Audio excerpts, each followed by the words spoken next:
Mari kita akan mulai ibadah pada pagi hari ini. Jemaat dimohon bangkit berdiri. Kita akan mempersiapkan hati kita, pikiran kita, tubuh kita. Semua kita fokuskan untuk ibadah pada pagi hari ini. Bahwa pertolongan kita adalah datang dari Tuhan pencipta langit dan bumi. Dan di dalam kasih setianya tidak pernah meninggalkan kita karya ciptaannya. Turunlah di ibadah pagi hari ini. Anugerah dari Allah Bapa kita di dalam nama Tuhan Yesus Kristus. Terima kasih Bapa, pada pagi hari ini kami boleh bertemu kembali melalui ibadah ini. Tuhan persiapkan hati kami, Tuhan persiapkan roh kami, Tuhan persiapkan tubuh kami. Supaya kami layak untuk menghadap hadirat Engkau. Layak untuk beribadah pada Engkau. Sehingga Engkau memampukan kami kebijaksanaan di dalam memuji nama Engkau. Di dalam mendengarkan firman Engkau. Sehingga kami dapat sesuatu di dalam ibadah ini. Untuk membangun iman kami. Untuk membangun pengharapan kami di tengah kehidupan hari lepas hari kami. Terima kasih Bapa. Pada saat ini kami juga berdoa untuk jemaat yang pada saat ini mungkin dalam perjalanan. Tuhan percepat langkah mereka supaya boleh berkumpul di tempat ini bersama-sama dengan kami ibadah pada pagi hari ini. Sehingga kami boleh menikmati hadirat Engkau, menikmati firman Engkau dan diteguhkan melaluinya. Di dalam nama Tuhan Yesus kami telah berdoa dan mengucap syukur. Amin. Amin. Haleluya. Shalom jemaat Maleer. Boleh lebih semangat lagi, shalom. Amin. Grateful banget, hari ini adalah hari yang dijadikan Tuhan. Dan kita ada saat ini dalam keadaan baik, dengan keadaan sehat dan tidak kurang suatu apapun. Semua karena kebaikan Tuhan, amin. Amin, mari kita sama-sama sorakan kebaikannya pagi hari ini. Kita mau bawa pujian kita buat Tuhan. Mari kita sama-sama bertepuk tangan buat Tuhan. Sebab Engkau baik Tuhan.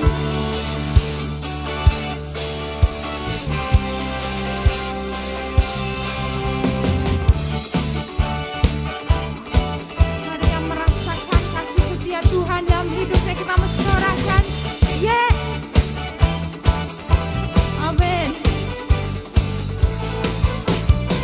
Memasuki gerbangnya Tuhan dengan hati yang bersyukur. Ku bersorak memuji Tuhan, dialah sukacitaku. Sebab Dia baik, Dia sungguh baik, kasih setianya untuk selamanya. Sebab Dia baik, Dia sungguh baik, kasih setianya kekal. Sebab Dia baik, Dia sungguh baik, amin, kasih setianya untuk selamanya. Sebab Dia baik, Dia sungguh baik, kasih setianya kekal selamanya. Amin.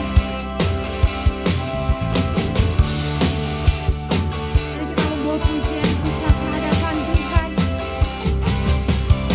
Menyanyikan pujian bagi Dia dengan hati yang bersyukur. Ku rasakan kebaikannya di sepanjang hidupku. Sebab Dia baik, Dia sungguh baik, kasih setianya untuk selamanya. Sebab Dia baik, Dia sungguh baik, kasih setianya kekal. Sebab Dia baik, Dia sungguh baik, kasih setianya untuk selamanya. Sebab Dia baik, Dia sungguh baik, kasih setianya kekal. Kasihnya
pesan gembala, Bapak Ibu Saudari silakan untuk duduk.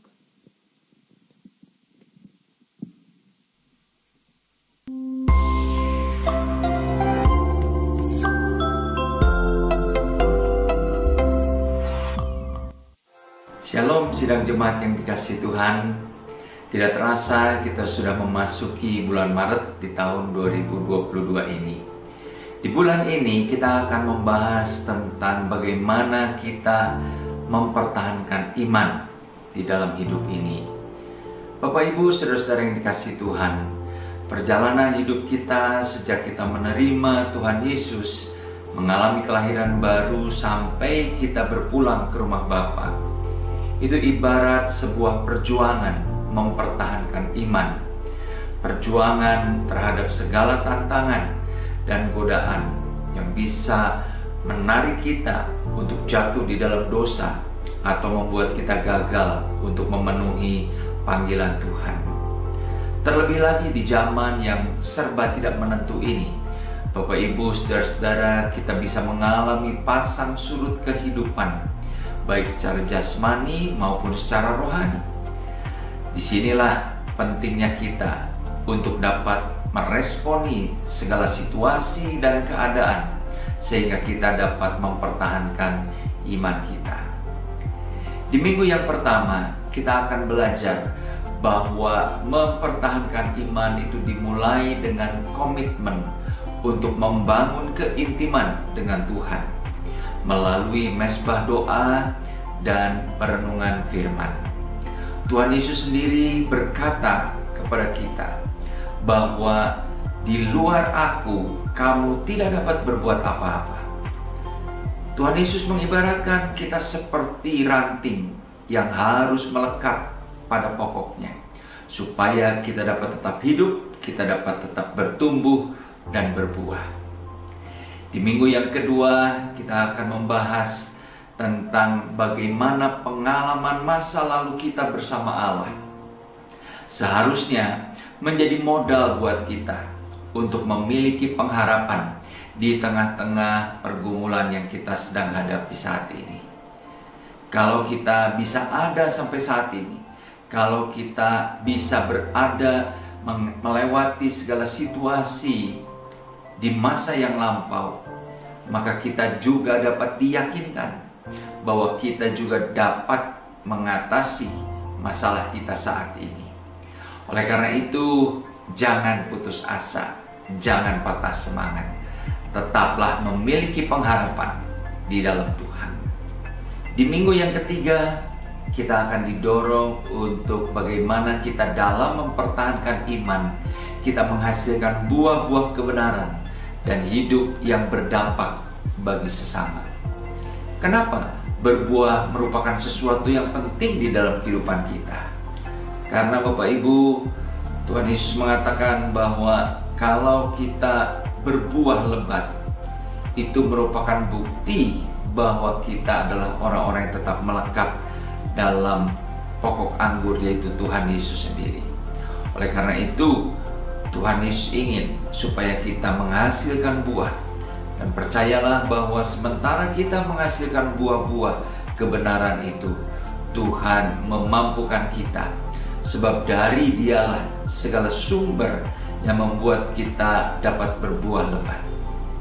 Pada akhirnya di minggu yang keempat, kita diingatkan untuk dapat tetap mempertahankan iman dengan setia. Hari-hari ini bisa jadi ada banyak tantangan di dalam kehidupan kita, berupa kesuksesan, kekayaan, kenikmatan duniawi, atau juga bisa berupa aniaya atau penderitaan. Bagaimana kita dapat tetap bertahan di dalam iman? Mari kita tidak membiarkan diri kita jatuh di dalam godaan-godaan dan tawaran-tawaran tersebut. Bapak Ibu saudara-saudara yang dikasihi Tuhan, kehidupan kita ke depan tidak semakin mudah, dan tidak sedikit orang yang dulunya memulai perjalanan iman dengan baik, tetapi di akhir hidupnya dia mengakhiri dengan buruk. Oleh karena itu, doa saya supaya kita dapat tetap mempertahankan iman sampai Tuhan Yesus datang menjemput kita. Tuhan memberkati kita sekalian.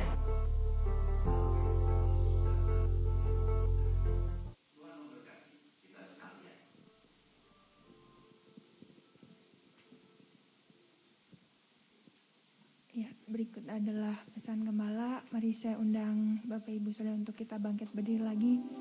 Kita akan mendengarkan firman Tuhan, tapi kita akan menyanyikan lagu ini.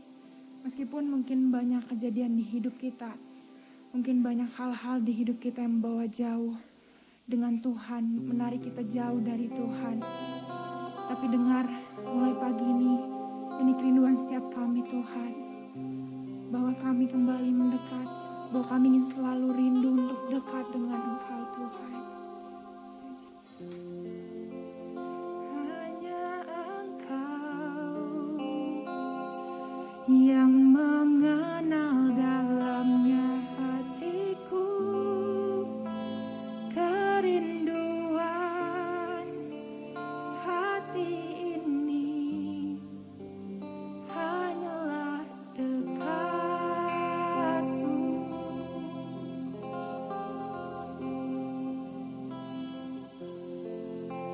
Mengenal-Mu melebihi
Haleluya. Tuhan Yesus. Biarlah lala masih, biarlah lala masih, biarlah.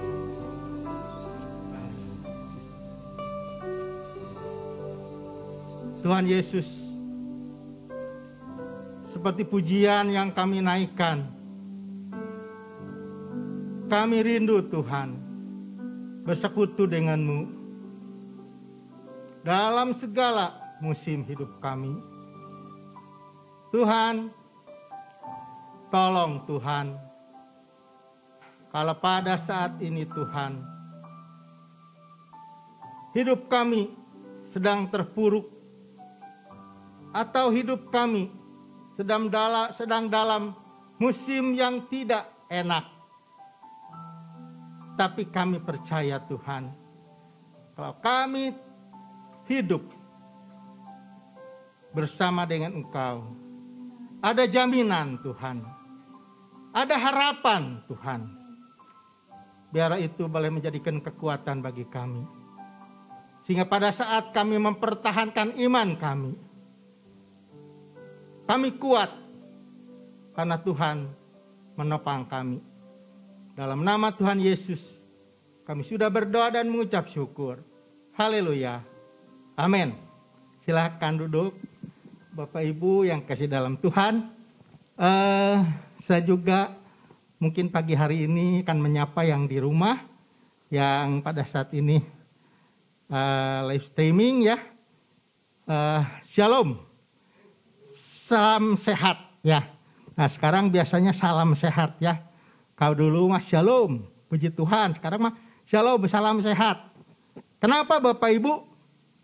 Sebenarnya nggak enak ya ngomong pakai ini, aduh. Tapi apa boleh buat ya, karena prokes harusnya demikian. Seperti tadi kita lihat atau kita persaksikan pesan gembala. Bulan ini adalah bulan mempertahankan iman.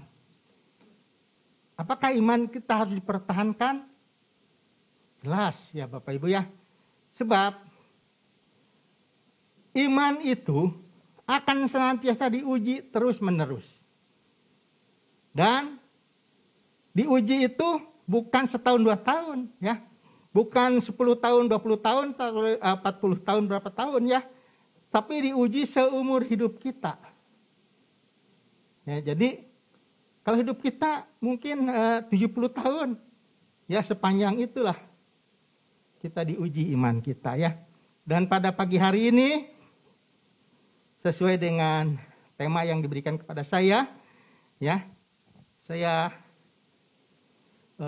siapkan itu keep intimacy with God ya. Atau tetap melekat pada Tuhan. Nah, tetap melekat pada Tuhan. Ini kata melekat Bapak Ibu ya. Apa yang harus melekat pada Tuhan? Hidup kita? Bukan. Sebenarnya hati kita yang harus melekat ya. Di situ ada gambar ya. Gambar seorang sedang berpelukan dengan Tuhan ya. Melekat. Dulu waktu beberapa tahun yang lalu ya, kalau sekarang sih udah nggak musim perangko ya. Kalau dulu tahun 80-an itu kalau kita pacaran kan kita kumpulin perangko ya, kirim sama pacar kita gitu kan. Nah, ada istilah nempel kayak perangko. Perangko itu artinya nempel nggak bisa dilepas ya. Perangko itu kalau udah nempel, kalau dilepas rusak gitu ya. Jadi benar-benar nempel gitu kan. Nah, melekat ya. Tetap melekat pada Tuhan. Saya ambil satu ayat dalam Alkitab, yaitu di Mazmur 91 ayat 14 ya. Mazmur 91 ayat 14. Dan Mazmur 91 ini, hari-hari ini banyak dipakai ya. Kenapa? Karena itu adalah doa pertolongan Tuhan ya. Banyak orang coba di TikTok ya. Bapak Ibu yang suka main WA itu banyak ya. Ayat-ayat banyaknya di Mazmur 91. Pertolongan Tuhan. Yang saya ambil di ayat 14. Di sini dikatakan, katanya apa? Sungguh hatinya melekat padaku, maka aku akan meluputkannya, aku akan membentenginya, sebab ia mengenal namaku. Luar biasa ya. Bila kita melekat pada Tuhan, apa yang terjadi? Maka Tuhan akan meluputkannya, ya. Tuhan akan meluputkannya dan juga akan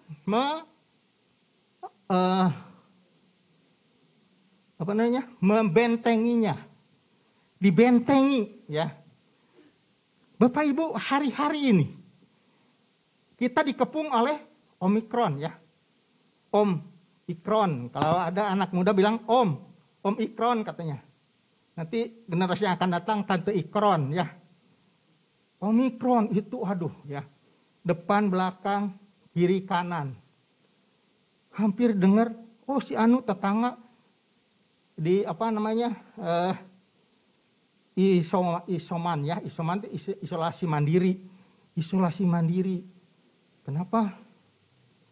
Di PCR ternyata positif. Kalau dulu positif itu seneng, ya. Ya, kalau keluarga muda tes positif, wah.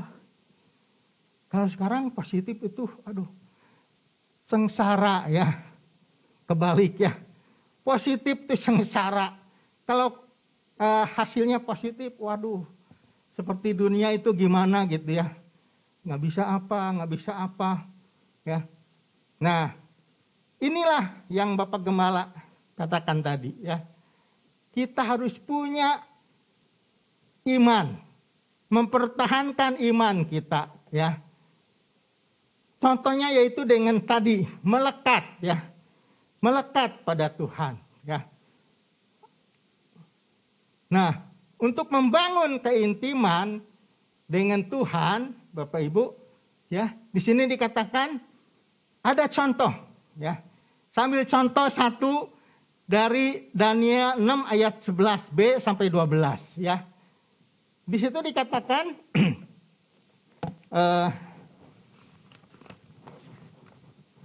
Daniel itu, ya, sering saya baca itu atau sering saya ajarkan kepada anak-anak sekolah minggu, ya. Ini tentang Daniel, ya. Tentang Nabi Daniel, ya. Nabi Daniel di Gua Singa, yaitu cerita Nabi Daniel di Gua Singa, ya. Di sini dikatakan apa? Di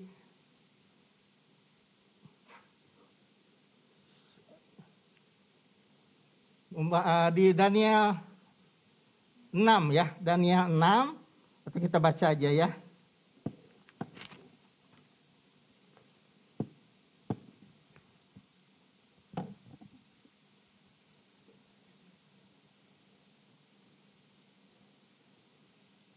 Daniel 6 ayat 11, ya. Ayat 11 B, dari mulai ayat 11b, ya. Dalam kamar atasnya ada tingkap-tingkap yang terbuka ke arah Yerusalem. 3 kali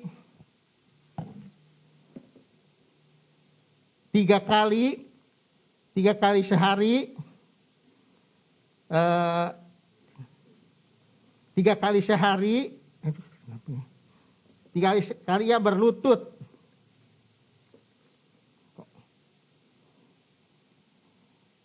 Berdoa serta memuji Tuhan, memuji Allahnya. Seperti yang biasa dilakukannya. Jadi Nabi Daniel ini ceritanya kalau disingkat saja, ya. Daniel waktu ada perpindahan kerajaan, ya. Yang naik sekarang Raja Darius. Itu beberapa orang-orang terkemuka, ya, orang-orang cendekiawan itu diambil sama Raja Darius, ya, termasuk Nabi Daniel. Karena Daniel mempunyai IQ-nya paling tinggi, ya, jadi paling pinter lah. dia diambil ya. Menjadi mungkin kalau di kita itu seperti penasehat lah ya. Penasehat presiden gitu kan, penasehat raja. Nah, Daniel diangkat jadi penasehat, itu orang-orang lain tuh benci ya. Biasa kan, kalau orang naik biasanya banyak orang yang iri ya. Orang tuh susah lihat orang senang ya. Senang lihat orang susah. Kalau lihat orang susah itu senang. Tapi kalau terbalik ya. Kalau orang susah senang dia. Tapi kalau orang senang susah dia ya. Nah seperti itu menteri-menteri sepakat. Wah ini si Daniel ini harus kita celakakan. Gimana caranya? Ya dia satu-satunya jalan. Nabi Daniel ini kan dia punya hubungan intim dengan Tuhan ya. Atau di sini dikatakan punya komitmen untuk membangun mezbah doa ya. Ini satu contoh mezbah doa itu yaitu Nabi Daniel ini ya. Dia katanya sehari 3 kali menghadap Yerusalem berdoa, memuji ya atau menyanyi, memuji dan menyembah. Sehari 3 kali ya. Kayak makan obat aja ya. Sehari 3 kali berdoa. Nah orang-orang yang jahat sama Daniel, dia tahu, wah salah satu jalannya Daniel itu harus dijebak nih. Dia datang ke Raja Darius, oh katanya Raja Paduka, nih saya punya ide, kata menteri-menteri teh. Untuk 1 bulan ini gak boleh ada yang menyembah selain tuanku Raja. Raja Darius waktu dibilang gitu, dia apa? Dia pasti berbunga-bunga kan, semua orang gak boleh menyembah kecuali menyembah saya. Walaupun cuma satu bulan ya 30 hari. Dia otomatis gak pikir panjang lagi. Boleh katanya. Ya kalau gitu ya buat perjanjian atau buat seperti peraturan gitu ya. Siapa yang menyembah selain kepada Raja Darius itu harus masuk ke lubang singa atau dimasukkan ke lubang singa ya, ke gua singa. Dan akhirnya ya Daniel ini ya. Daniel tahu bahwa orang-orang pada saat itu mau menjebak dia. Tapi dia komitmen untuk membangun mezbah doa, tidak pernah takut dia. Dia mempertahankan iman itu, dia tidak takut ya. Itu yang harus kita tiru ya. Dia takut. Dalam kamarnya, dalam kamar atas katanya ada tingkap-tingkap yang terbuka ke arah Yerusalem. 3 kali sehari dia berlutut, berdoa serta memuji Allahnya. Seperti yang biasa dilakukannya. Ayat 12. Lalu orang-orang itu bergegas-gegas masuk dan mendapati Daniel sedang berdoa dan memohon kepada Allahnya. Nah setelah itu dia baru datang ke Raja Darius. Raja Darius, ternyata Daniel katanya yang melanggar aturan. Nah Darius waktu dengar itu, Darius ketipu ya. Tapi dia katanya gak bisa apa-apa. Ini hukum Media Parsia ya. Media dan Parsia itu katanya kalau udah dijatuhkan gak boleh ditarik kembali ya. Sehingga mau gak mau Daniel masukkan ke gua singa. Tapi apa hasilnya? Hasilnya Daniel tetap selamat ya. Kenapa? Karena Tuhan beserta dengan dia. Oke, itu pertama ya. Membangun keintiman dengan Tuhan itu membangun mezbah doa. Sulit Bapak Ibu. Gampang dikatakan tapi sulit dilakukan. Waktu anak saya kecil-kecil gampang ya. Mau sekolah kita berdoa, mau tidur kita berdoa. Tapi begitu anak saya udah pada kuliah, susah. Apalagi sekarang satu udah keluarga, yang 2 juga. Tapi udah hare-hare ya. Orang India bilang hare-hare. Tahu hare-hare? Cuek aja ya. Di rumah tapi ya jarang ngobrol lah ya. Susah ya. Mezbah keluarga. Paling kita, ya, dengan istri. Itu juga kalau istri nggak sibuk, ya. Pagi-pagi bangun kita berdoa, memuji, menyembah. Mezbah doa, ya. Kalau perlu mezbah keluarga. Anak hamba Tuhan mengajarkan mezbah keluarga, tapi kita cukup mezbah doa aja, ya. Untuk menguji apa tadi seperti Bapak Gembala Sidang, ya, bahwa kita harus mempertahankan iman itu dengan membangun mezbah doa, ya. Yang keduanya apa Bapak Ibu? Membaca atau merenungkan firman Tuhan, ya. Merenungkan firman Tuhan setiap hari. Nah ini, ya. Itu kita lihat di Mazmur 1 ayat 2. Di situ tertulis, katanya apa? Tetapi yang sukanya ialah Taurat Tuhan, dan yang merenungkan Taurat itu siang dan malam. Ya, kita punya program, gereja kita punya program baca Alkitab. Udah lama ya, berapa tahun yang lalu ada. Tapi Bapak Ibu, kalau kita baca Alkitab, baca aja. Saya dari kecil, ya. Saya Kristen Turki, turunan ini Aki, ya. Jadi sejak saya lahir saya udah Kristen, ya. Jadi papa saya udah Kristen, mama saya Kristen, ya. Jadi saya sekolah di sekolah Kristen. Dan saya baca Alkitab, itu berapa kali saya hatam Alkitab. Hatam, tahu nggak hatam? Tamat baca Alkitab. Kejadian terus. Tapi bacanya cuman gitu. Bacanya Kejadian. Ya. Satu hari satu pasal. Kalau yang pendek 2 pasal. Itu dalam waktu setahun habis. Tapi apa artinya? No, ya. Kenapa? Sebab kita baca aja. Ya. Kayak bisa baca buku Koping Ho. Baca aja. Tapi katanya kalau firman Tuhan, saya baca banyak hamba-hamba Tuhan, ya. Dia bilang kalau baca firman itu harus direnungkan. Direnungkan firman itu, ya. Sehingga saya ada beberapa hal, ya, yang ya. Di sini ada teknik membaca Alkitab atau firman Tuhan, ya. Yang pertama itu disebut lectio. Lectio itu membaca teks Alkitab. Biarkan teks yang kita baca berbicara apa adanya kepada kita. Ya kita baca, biarkan aja.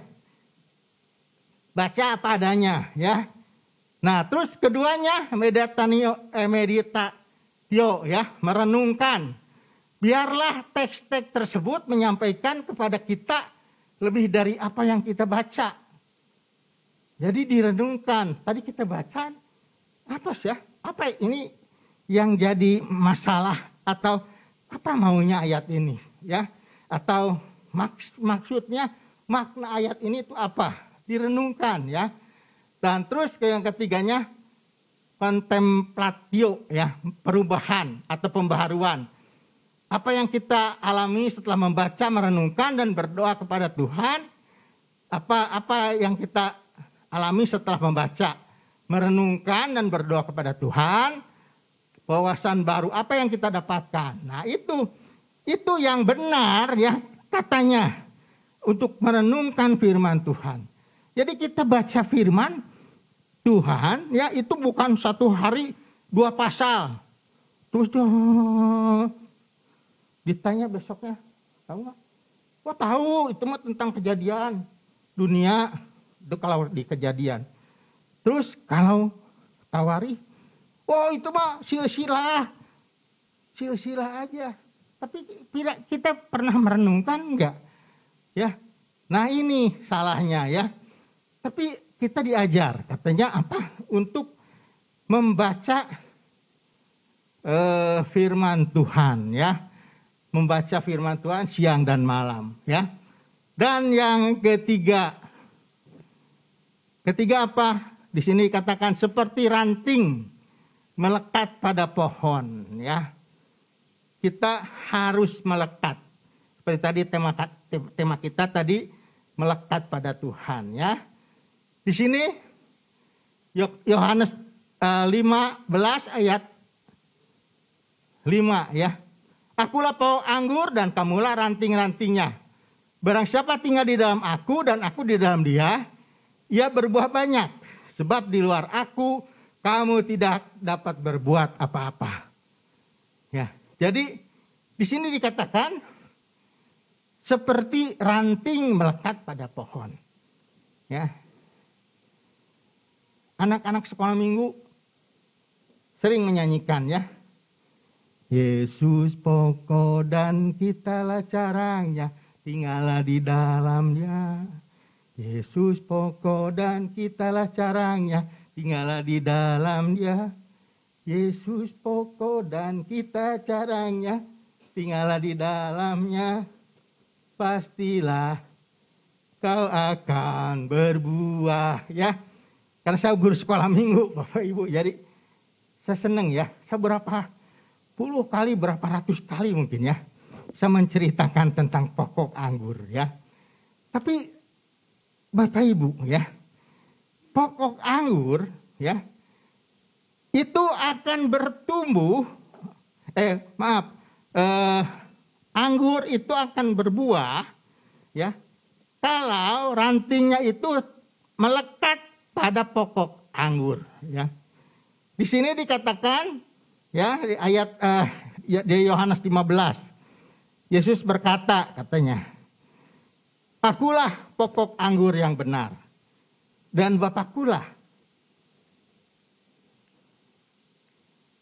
Nah, di sini, ya, melekat pada Tuhan ibarat ranting melekat pada pohon. Yohanes 15 ayat 1 dan 2. Di sini dikatakan Yesus berkata, akulah pokok anggur yang benar dan Bapakkulah pengusahanya. Ayat yang kedua, setiap ranting padaku yang tidak berbuah dipotongnya, dan yang berbuah dibersihkannya, supaya ia lebih banyak buahnya, ya. Nah, Bapak Ibu, ayat ini coba Bapak Ibu renungkan, ya.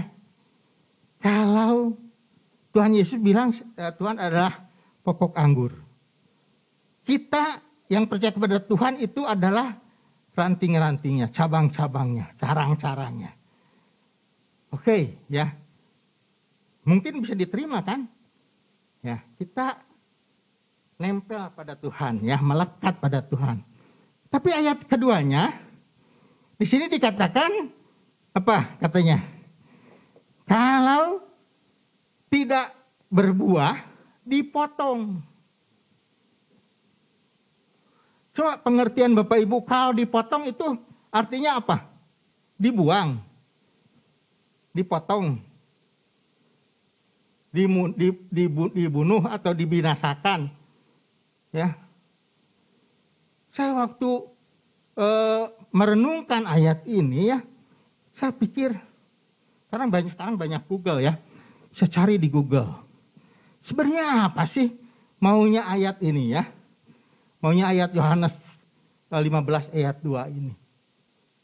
Ternyata setiap ranting padaku yang tidak berbuah dipotongnya. Ternyata dipotongnya itu, kalau bahasa Yunani itu artinya airo.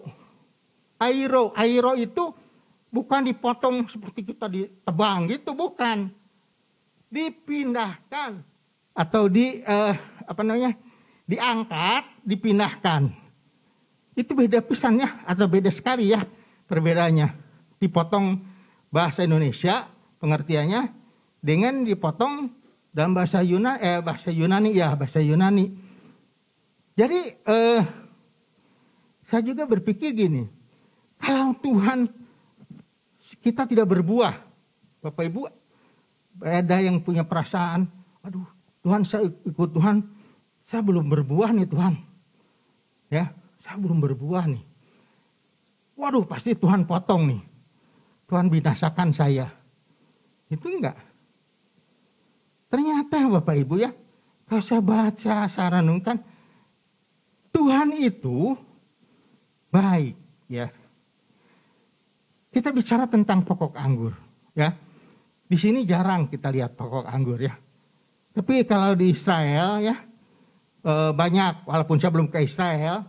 Tapi waktu itu Ibu Betsy ya, almarhum pendeta di sini, pendiri gereja ini, dia pernah ke Israel. Dia cerita ya, waduh katanya Sep, di Israel itu walaupun padang gurun ya, banyak kerikil, batu-batu gitu, gurun. Tapi katanya di dataran tinggi Golan, itu di tepi sungai Negev, itu pohon anggurnya waduh luar biasa. Gede-gede katanya anggurnya. Ya. Nah, anggur ini beda ya. Bapak Ibu, beda dengan pohon-pohon biasa. Kalau nanam anggur kita harus buat tiang-tiang penyangga di atasnya untuk disebutnya para-para ya. Nah itu si pohon itu pokoknya naik ke atas. Nah di situ baru cabangnya ada di para-para itu ya. Nempel di para-para itu dan dia terus berbuah ya. Nah seperti ini contohnya ya di gambar itu kan. Itu nempel di para-para gitu ya. Si ranting anggur itu nempel ke pokok anggur. Tapi adanya di para-para itu. Jadi dia berbuah banyak ya. Nah. Jadi yang dimaksud dengan ayat 2 dipotong ini. Saya baca ya. Ternyata katanya dipindahkan atau diangkat dan dipindahkan. Itu kalau apa? Kalau cabangnya mungkin nakal ya. Dia kemana-mana nih. Gak nurut. Ya, yang lain mah di atas para-para itu dia mah enggak. Nah, sama petaninya diangkat, dipindahkan. Agar apa? Agar berbuah.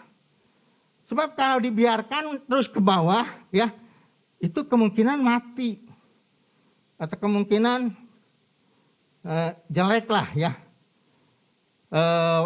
Rantingnya itu mungkin putus atau dan sebagainya. Tapi diangkat. Nah itu yang dikatakan Tuhan atau yang di ayat 2 ini dipotongnya.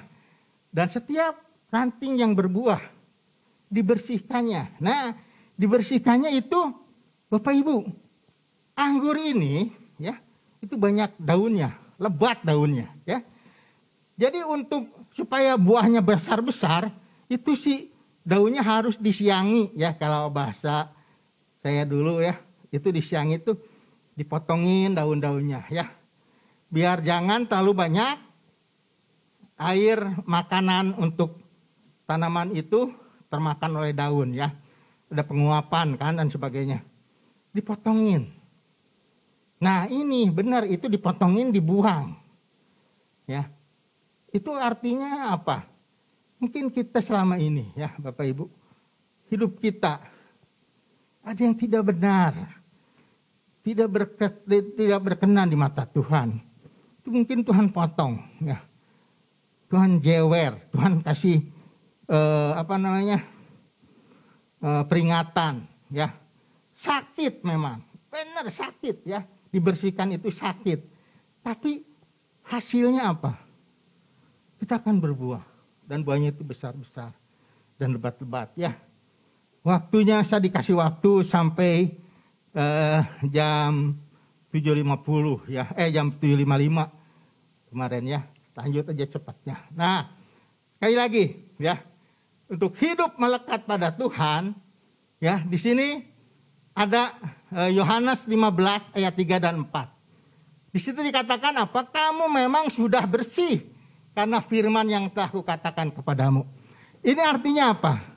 Artinya kita yang percaya Tuhan itu sebenarnya udah bersih. Ya. Kita harus punya keyakinan, wah kita udah bersih nih ya. Karena apa? Karena firman. Ya. Kita punya masa depan, kita punya pengharapan, kita punya tujuan hidup kita. Ya.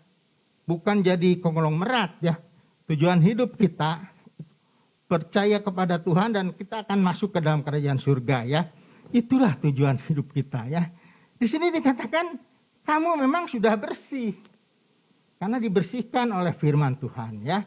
Setiap kita ibadah, setiap kita baca firman, setiap kita merenungkan, setiap kita share dengan teman-teman seiman, itu sama ya. Artinya dibersihkan. Nah, ayat yang keempat. Tinggallah di dalam aku dan aku di dalam kamu. Kata Tuhan Yesus ya. Sama seperti ranting tidak dapat berbuah dari dirinya sendiri kalau ia tidak tinggal pada pokok anggur. Ya, coba Bapak Ibu pikir. Kalau ranting melepaskan diri, pasti dia mati. Begitu dia melepaskan diri, pasti dia dalam waktu sekian menit juga layu daunnya. Dan tidak ada masukan, pasti dia mati. Hancur binasa ya. Jadi kita kalau mau tetap eksis dengan Tuhan, kita harus apa? Kita harus tetap menempel ya. Demikian juga katanya, kamu tidak berbuah jikalau kamu tidak tinggal di dalam aku. Jadi kita tidak akan ada artinya apa-apa, Bapak Ibu, kalau kita tidak tinggal di dalam Tuhan. Sebagai penutup ya, karena waktunya terus maju ya. Saya ada kesaksian ya. Saya punya teman, cukup dekat ya. Teman saya itu aktif sekali ya. Wah. Dia cinta mula-mula sama Tuhan. Wah, ya kalau puji-pujian juga lumayan ya. Wah, semangat, ya pelayanan, visitasi dan sebagainya. Wah, dan hidupnya diberkati. Puji Tuhan, benar hidupnya diberkati.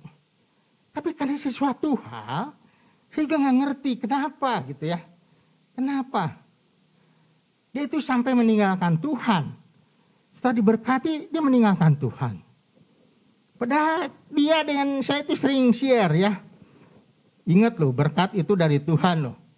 Jangan lupakan Tuhan. Oh iya dong. Tapi akhirnya dia melupakan Tuhan.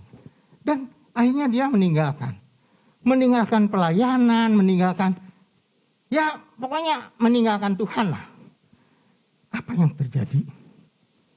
Bangkrut. Usahanya bangkrut. Udah gitu, bukan bangkrut usahanya aja. Keluarganya hancur, cerai. Kasihan anak-anaknya ya. 2 ya anaknya. Aduh. Benar apa yang firman Tuhan katakan ya. Di luar aku, kata Tuhan, kamu tidak ada apa-apanya. Jadi kalau kita yang sudah percaya Tuhan, yang sudah yakin bahwa Tuhan adalah juru selamat kita. Kenapa kita tidak nempel? Kenapa kita tidak melekat?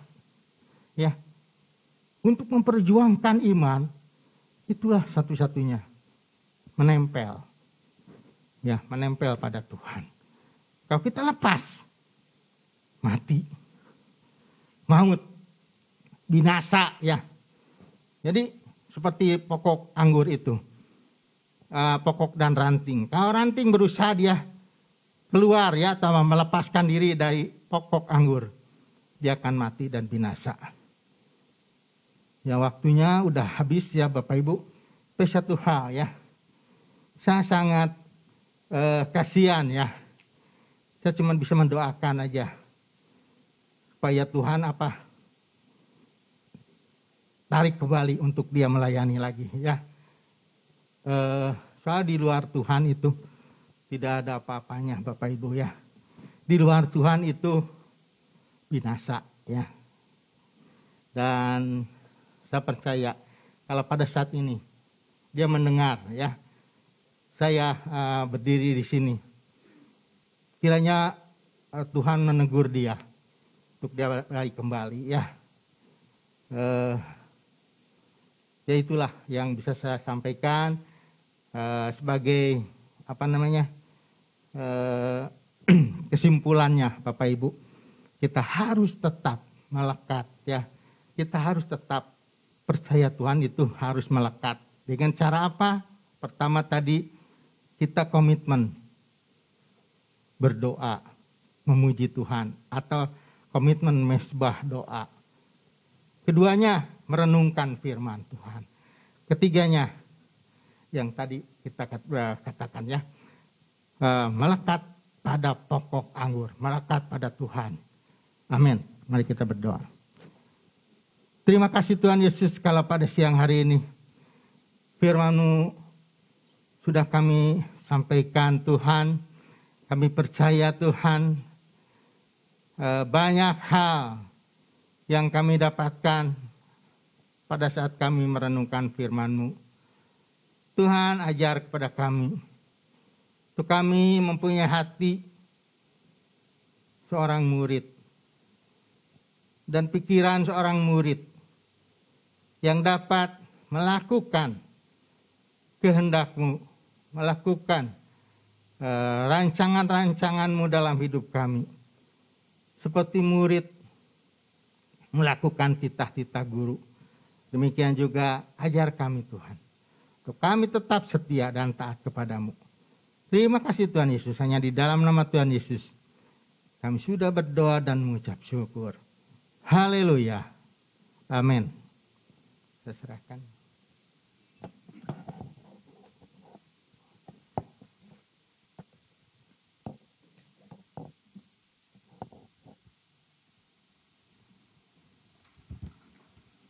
Shalom Bapak Ibu Saudara sekalian yang kasih Tuhan. Tentunya kita semua yang merasa diberkati oleh firman Tuhan yang baru disampaikan. Amin. Sebelum kita mengakhiri ibadah ini, ada beberapa pengumuman yang perlu menjadi perhatian kita bersama. Pertama-tama kami mengucapkan terima kasih untuk pelayanan Bapak Yosef Gunawan dalam ibadah hari ini. Tuhan kiranya memberkati pelayanan Bapak dan keluarga. Selanjutnya ibadah minggu depan kembali akan dilaksanakan secara tatap muka langsung atau on-site. Yang pertama pukul 7 pagi, yang kedua pukul 9.30. Kami mengingatkan kepada setiap jemaat untuk mendaftar terlebih dahulu ke Sekretariat Gereja untuk ibadah 1 dan 2. Bagi jemaat yang belum dapat mengikuti ibadah secara langsung di gereja, jemaat dapat mengikuti ibadah live streaming melalui YouTube channel GIA Maleer yang dimulai sejak pukul 7 pagi setiap minggunya.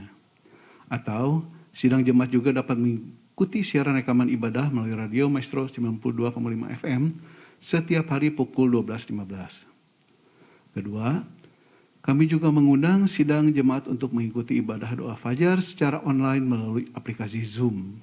Diadakan setiap hari Sabtu mulai pukul 5.30 sampai dengan 6.30. Bagi Bapak Ibu yang akan mengikutinya dapat menghubungi sekretariat untuk mendapat Zoom meeting ID dan passwordnya. Ketiga, kami mengundang sidang jemaat yang terbeban bagi pelayanan misi dan penjangkauan jiwa untuk hadir dalam persekutuan doa misi yang diadakan setiap hari Kamis. Pukul 18.30 sampai pukul 19. Sidang jemaat dapat meminta link Zoom-nya ke WA Sekretariat Gereja. Dan keempat, kami juga memberitahukan kepada seluruh peserta baptisan air bahwa kelas katekisasi dimulai setiap hari Minggu pukul 8.30 sesudah ibadah 1. Jadi bila Bapak Ibu punya anak yang ingin dibaptis dapat mengikuti katekisasi setelah ibadah sebentar ini. Kelima, kami mengundang seluruh jemaat kaum wanita untuk menghadiri ibadah kaum wanita secara online via Zoom yang akan membawakan tema tentang mengejar perkenanan Tuhan. Ibadah ini diadakan pada hari Kamis, tanggal 10 Maret 2022 pada pukul 4 sore dengan pembicara pendeta muda Lasma Nainggolan. Zoom meeting ini ID dan beserta passwordnya bisa dilihat di layar LCD dan mari jangan lewatkan kesempatan ini. Selanjutnya bagi Bapak Ibu Saudara yang telah menerima amplop persembahan dapat mengisi dan memasukkan ke dalam kotak persembahan di pintu keluar setelah ibadah ini selesai. Atau Bapak Ibu Saudara juga dapat memberikan persembahan dengan cara transfer ke rekening Gereja Isa Al-Masih di Bank Sentral Asia dengan nomor dan nama yang tertera di layar LCD atau melalui dompet digital seperti BCA Mobile, OVO GoPay, Shopee Pay, dan Dana. Caranya, Bapak Ibu Saudara dapat men-scan QR Code yang tercantum di layar dan masukkan nominal persembahannya. Akhirnya, nanti setelah ibadah selesai, Bapak Ibu dapat keluar ruangan dengan tertib melalui pintu utama depan dan dimohon dengan sangat agar jemaat tetap memakai masker, menjaga jarak dan tidak berjabat tangan atau bersentuhan dengan asyir maupun sesama jemaat. Dan jemaat dihimbau untuk segera pulang dan tidak berkerumun sesuai dengan anjuran pemerintah. Selanjutnya mari kita bangkit berdiri Bapak Ibu, kita akan berdoa dan setelah nanti doa berkat akan disampaikan oleh Pendeta Muda Agung. Mari kita berdoa. Bapa di surga, Bapa yang terkasih, kami ucap syukur Tuhan atas berkat firman-Mu pada pagi hari ini dengan berkat-berkat rohani yang kami terima. Biarlah semua itu dapat menjadikan kami pribadi yang terus dekat dan hidup menyenangkan hati Tuhan dan melekat pada Tuhan. Sehingga anugerah dan kasih-Mu Tuhan tercurah bagi kami semuanya. Bapa di surga, kami juga mau berdoa Tuhan bagi bangsa dan negara kami di tengah virus Omikron yang masih merebak ini. Tuhan pimpin para pemimpin bangsa ini dalam melawan COVID dengan hikmat daripada Tuhan sehingga virus ini segera berakhir dan kami dapat hidup normal kembali ya Bapa. Juga Tuhan kami teringat akan saudara-saudara kami yang sedang sakit, khususnya juga yang sedang terpapar COVID. Diberikan kesembuhan dan mukjizat Tuhan sehingga mereka dapat cepat pulih dari sakit mereka sehingga mereka dapat kembali cepat beraktivitas Tuhan seperti sedia kala. Berkati juga ya Tuhan, semua juga kami semua dengan perlindungan Tuhan sepanjang minggu depan ini. Berkati kami semua Tuhan yang bekerja mencari nafkah. Kiranya curahan berkat-Mu Tuhan terus mengalir bagi keluarga-keluarga jemaat-Mu ini. Dan berkati juga studi anak-anak kami Tuhan. Dan biarlah pagar perlindungan Tuhan yang akan menyertai kami semua. Dan sebentar Tuhan kami akan pulang ke rumah kami masing-masing. Kiranya Tuhan yang akan menyertai kami semuanya dengan keselamatan daripada Tuhan. Terima kasih Bapa di surga, kami ucap syukur dan berdoa haleluya. Amin. Kita akan menerima berkat daripada Tuhan. Angkat kedua tangan kita. Bahwa pertolongan kita adalah datang dari Tuhan pencipta langit dan bumi. Tuhan memberkati dan melindungi engkau. Tuhan menyinari engkau dengan wajah-Nya dan memberi engkau kasih karunia-Nya. Tuhan menghadapkan wajah-Nya dan memberi engkau kasih karunia. Demikianlah kasih yang kekal dari Allah Bapa kita. Anugerah yang sempurna dari Tuhan Yesus Kristus serta persekutuan Roh Kudus menyertai kita sekalian sampai Maranatha. Amin.